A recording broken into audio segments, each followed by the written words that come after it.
안녕하세요. 디스멘터리입니다.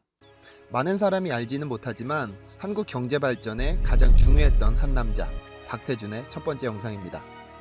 우리가 흔히 먹는 쌀은 생명의 근원이면서 부유의 상징이라 부릅니다. 쌀, 즉 먹을 것이 없으면 생명을 이어갈 수 없으며 먹을 것이 많을수록 부자라고 여겨지기도 하죠. 인간의 삶에서 쌀이 갖는 의미는 상당한데 한 나라의 산업에 쌀과 같은 역할을 하는 것이 있죠. 산업의 근원이자 부국의 상징, 바로 철입니다. 한국전쟁 후 대한민국은 산업화를 꿈꿨습니다. 고속도로를 만들고 조선소를 건설하고 공장을 지어 산업화를 이룩하자면 철은 없어서는 안 될 기초재료였습니다. 그런데 당시 우리나라에는 철을 생산하는 제철소가 없었고 이는 심각한 문제였습니다. 그래서 하늘은 대한민국에게 박태준을 주었습니다. 오늘은 박태준에 대해서 알아볼 텐데 편의상 존칭은 생략하고 박태준으로 부르도록 하겠습니다. 박태준은 1927년 부산광역시 기장군에서 태어나 6살 때 아버지를 따라 일본에 갔습니다. 1945년 와세다 대학 기계공학과에 입학했으나 해방된 후 학업을 중단하고 귀국했습니다. 일본에서 생활하면서 그리고 일제 치하에 살면서 그는 마음속으로 한 가지 굳은 다짐을 하게 됩니다. 나라를 세우기 위해서는 군대가 필요하다는 믿음, 그래서 군인으로 나라를 지켜내겠다는 굳은 다짐. 그래서 그는 귀국 후 육군사관학교에 입교합니다. 육사 입교 후에 박태준에게는 인생에서 가장 중요한 한 남자를 만나게 되는데 바로 박정희입니다. 당시 박정희는 육군 대위로서 탄도학을 가르쳤고 강의실에서 박정희에게 강의를 듣던 첫날 박태준은 마음속으로 큰 두려움이 일었다고 합니다. 가슴을 뚫어버릴 듯한 강력한 눈빛에 압도되었다고 하죠. 어쨌든 육사생도 6개월간 박태준의 영혼을 건드린 유일한 사람이 10살 선배인 박정희였다고 합니다. 입교 2년 후 6.25가 발발했고 군인이던 박태준은 목숨을 잃을 각오로 선봉에서 전쟁에 임했습니다. 당시 그에게 맡겨진 화천 수력발전소를 방어해내며 무공훈장을 3개나 받을 수 있었습니다. 이때부터 짧은 인생을 국가에 바치기로 다짐합니다. 장교 시절 박태준은 부정부패와 타협하지 않는 꼬장꼬장하고 깐깐한 것으로 유명했습니다. 부정을 저지른 고춧가루 납품업자를 색출해냈고 이와 관련된 선배들의 압력도 전부 거절했습니다. 진급을 책임지는 선배들의 압력을 거부한다는 건 말로는 쉽지만 군인에게는 현실적으로 쉽지 않았죠.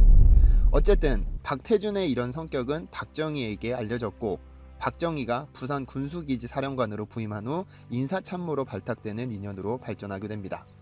그리고 몇 년 후 대한민국은 발칵 뒤집히게 되죠.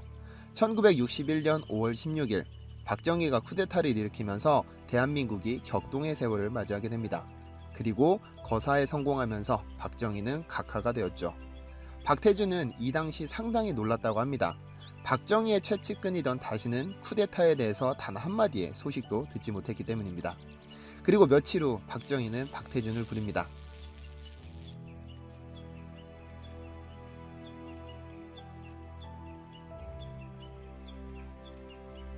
존경하던 선배에 거사에 함께하지 못해 서운해하던 박태준을 직접 불러서 남긴 말입니다. 그리고 박정희는 만에 하나 일이 잘못된다면 박태준에게 자신의 가족을 맡길 계획이었다고 하죠.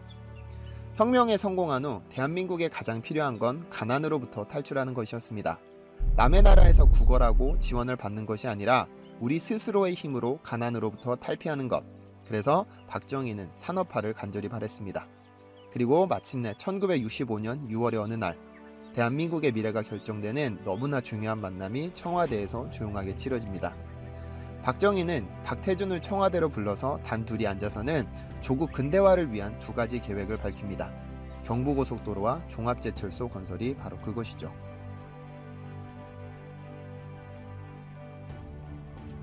그 한마디에 철광왕 박태준이 탄생하게 된 것입니다. 박정희는 제철소를 얼마나 끔찍하게 생각했던지 재임 중 무려 13차례나 포항을 방문했을 뿐만 아니라 언제든 자신을 독대할 특권을 부여해 주기도 했죠. 사실 포항제철의 계획은 원대했지만 돈이 없어서 실제 착공에 이르기까지 10년을 보내야 했습니다. 종합제철소는 말 그대로 돈을 쏟아붓는 사업인데 자금이 너무 부족해서 종합제철소는 불가능했는데요. 당시 GDP가 $100도 안 됐으니 그럴만도 했었죠.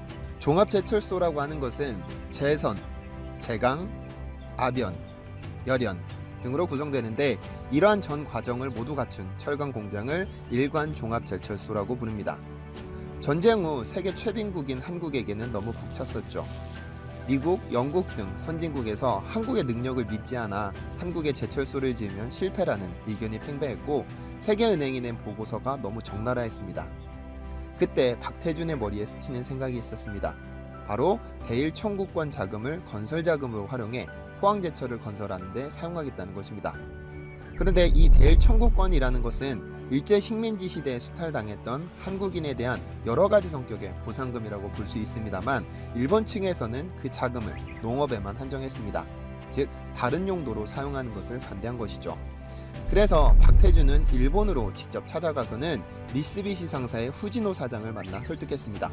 제철 사업이기 때문에 정부보다는 먼저 철강 업계를 설득해서 명분을 만들어야 했으니까요. 결국 일본 철강 업계를 설득하는 것은 성공했고 이제 남은 것은 일본 정부를 설득하는 일입니다. 그러나 일본 정부를 설득하기에 앞서서 야스오카라는 원로 학자를 만났습니다. 와세다 대학 시절 직접 그의 강의를 들었었고 박정희의 비서실장 시절에도 몇 번 교류가 있었습니다. 비록 학자였지만 워낙 학식이 깊었기 때문에 정치계와 경제계까지 명성이 대단했던 사람입니다. 또한 일본인이지만 일본의 지난 잘못을 인정하는 양심 있는 교육자였고 한국의 발전을 위해서도 제철소가 꼭 필요하다며 상당한 호의를 보였습니다.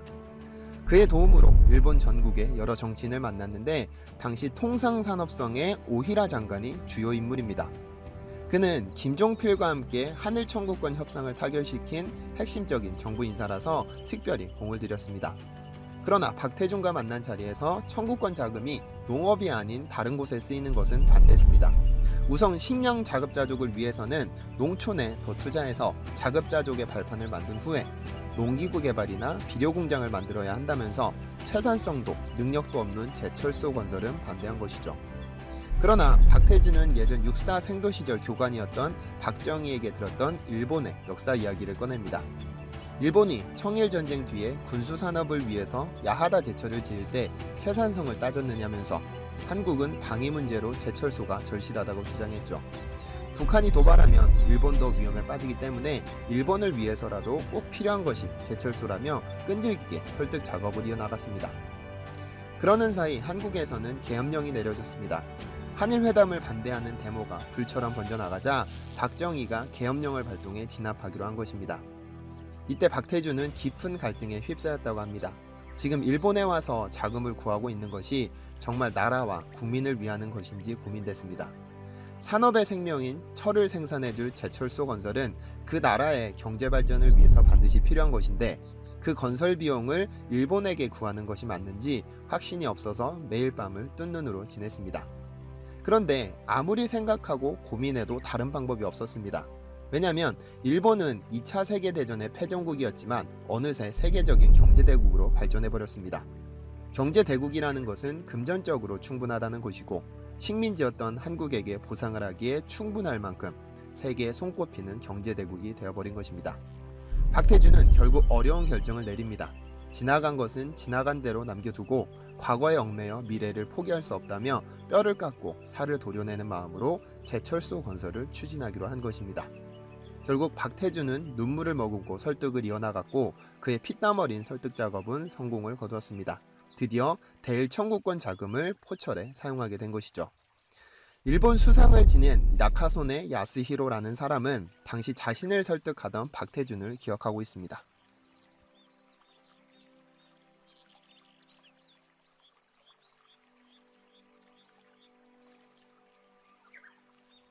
마침내 1970년 4월 1일 포철 건설이 시작됩니다. 대한민국의 영토를 마음껏 짓밟은 대가로 주는 돈, 수많은 한국인의 목숨을 앗아간 대가로 주는 돈, 수많은 여인들을 수탈해서 유린한 대가로 주는 돈, 수많은 아이들의 부모를 빼앗은 대가로 주는 돈, 그 돈으로 드디어 포항제철의 역사가 시작됩니다.